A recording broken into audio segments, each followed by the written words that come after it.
Advent October! The finale. Every year, I get that advent calendar of 24 beers. Every year, I end up drinking all 24 in the same night. Every year, when someone asks me, was it worth the price tag? My response is usually something along the lines of, who drank all my beer? Seriously, there is no way I drank all 24 of these by myself. Also, where are my pants? This year, though, I'm gonna do it right. 2 months early! It's been a long, long road. 24 days, 24 beers. It was my burden. It was my curse. Today is the last day. Today is the finale. I dressed up, got my bow tie on. You're here for the beer, so let's see what this one's like. Bam! A Ladenburger. It's got no little double dots over it, so it really is Ladenburger, which kind of sounds like a bad Scottish fast food place. Welcome to Ladenburger, home of the haggis. That's the name of the brewery. It is a Weizenbock Hell. Now, Weizen meaning wheat, Bock Hell. We've had a few of those already. Going to be a wheat beer. I assume this was going to be dark, kind of like a dunkel. It's going to be gold and strong, at least in flavor.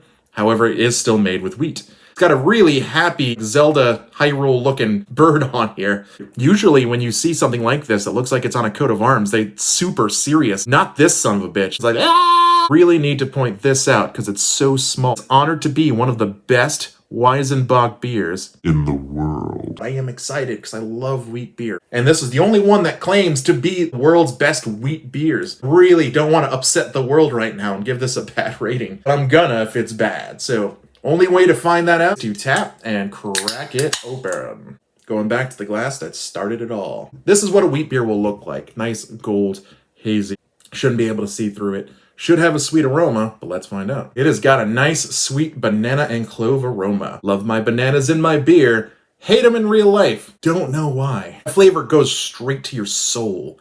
It is really tasty on that initial drink. Pretty strong. Strong in flavor, but not high in alcohol. There's banana and clove, but I want to say clove and banana.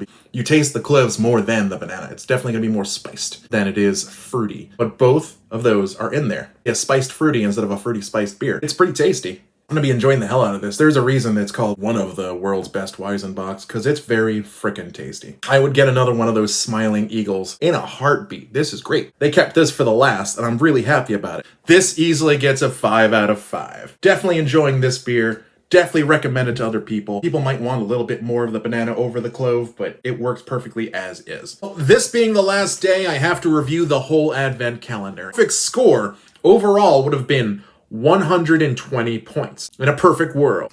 The entire score I have, with a little room for error, is 82. Just below 70% approval rating, which isn't bad. It's actually quite good. Try to remember that with the exception of 2 or 3 of these beers, they were all from different breweries. It'd be amazing if, let's say, here in Georgia, we definitely have more than 24 breweries. They all collaborated together to make an advent calendar. However, if they ever did make that calendar, I would accept that challenge because that would be amazing. But even then, I would challenge them to be able to get something this high.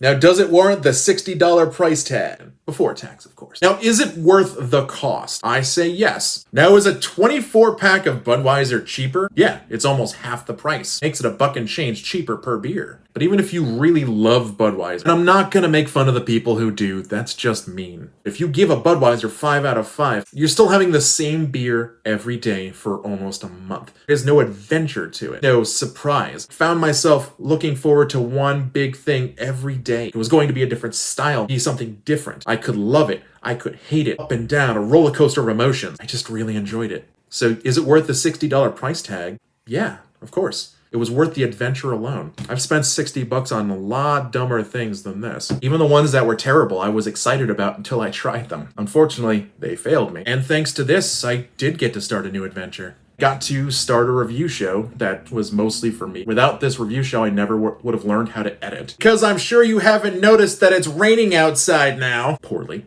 Understatement. I never would have learned how to do this series. I never would have learned how to edit. Never would have learned that some people actually cared about this. Very few, but it's been fun. So to sum it up, this thing put the Advent back in adventure. And that adventure for me was a 5 out of 5. So this year, I'm doing it right, and I recommend this highly. Thanks for surviving my bad jokes. Please take care of yourself and others.